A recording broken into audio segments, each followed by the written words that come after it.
एक बार एक गांव में गांव के ही सबसे धनी व्यक्ति ने एक बहुत बड़ा मंदिर बनवाया। मंदिर जब बन के तैयार हुआ तो बहुत से दर्शनार्थी मंदिर में दर्शन लाभ के लिए पहुंचने लगे। मंदिर की भव्यता को देख लोग मंदिर का गुणगान करते नहीं थकते थे। समय के साथ मंदिर की ख्याति जाने माने मंदिरों में होने लगी और दूर दूर से लोग दर्शन लाभ को मंदिर में पहुंचने लगे। श्रद्धालुओं की बढ़ती संख्या को देख उस व्यक्ति ने मंदिर में ही श्रद्धालुओं के लिए भोजन और ठहरने की व्यवस्था का प्रबंध किया।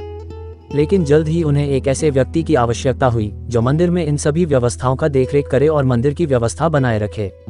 अगले ही दिन उसने मंदिर के बाहर एक व्यवस्थापक के लिए नोटिस लगा दिया। नोटिस को देख कई लोग उस धनी व्यक्ति के पास आने लगे। लोगों को पता था कि यदि मंदिर में व्यवस्थापक का काम मिल जाएगा तो वेतन भी बहुत अच्छा मिलेगा। लेकिन वह धनी व्यक्ति सभी से मिलने के बाद उन्हें लौटा देता और सभी से यही कहता कि मुझे इस कार्य के लिए एक योग्य व्यक्ति चाहिए जो मंदिर की सही से देखरेख कर सके। बहुत से लोग लौटाए जाने पर उस धनी पुरुष को मन ही मन गालियां देते। कुछ लोग उसे मूर्ख और पागल भी कह देते थे, लेकिन वह किसी की बात पर ध्यान नहीं देता और मंदिर के व्यवस्थापक के लिए एक धनी व्यक्ति की खोज में लगा रहता। वह व्यक्ति रोज सुबह अपने घर की छत पर बैठकर मंदिर में आने वाले दर्शनार्थियों को देखा करता। एक दिन एक बहुत ही गरीब व्यक्ति मंदिर में भगवान के दर्शन को आया। धनी व्यक्ति अपने घर की छत पर बैठा उसे देख रहा था। उसने फटे हुए और मैले कपड़े पहने थे, देखने से बहुत पढ़ा लिखा भी नहीं लग रहा था। जब वह भगवान का दर्शन करके जाने लगा तो उस धनी व्यक्ति ने उसे अपने पास बुलाया और कहा, क्या आप इस मंदिर की व्यवस्था संभालने का काम करेंगे?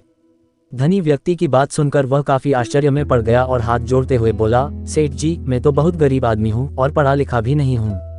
इतने बड़े मंदिर का प्रबंधन मैं कैसे संभाल सकता हूँ? धनी व्यक्ति ने मुस्कुराते हुए कहा, मुझे मंदिर की व्यवस्था के लिए कोई विद्वान पुरुष नहीं चाहिए। मैं तो किसी योग्य व्यक्ति को इस मंदिर के प्रबंधन का काम सौंपना चाहता हूँ। लेकिन इतने सब श्रद्धालुओं में आपने मुझे ही योग्य व्यक्ति क्यों माना? उसने आश्चर्य से पूछा।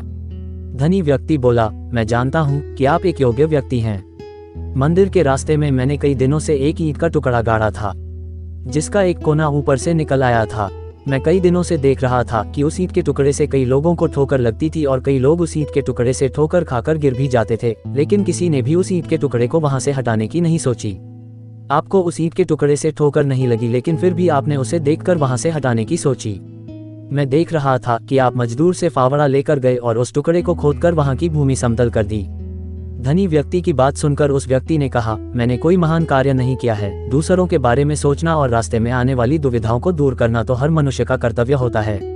मैंने तो बस वही किया जो मेरा कर्तव्य था।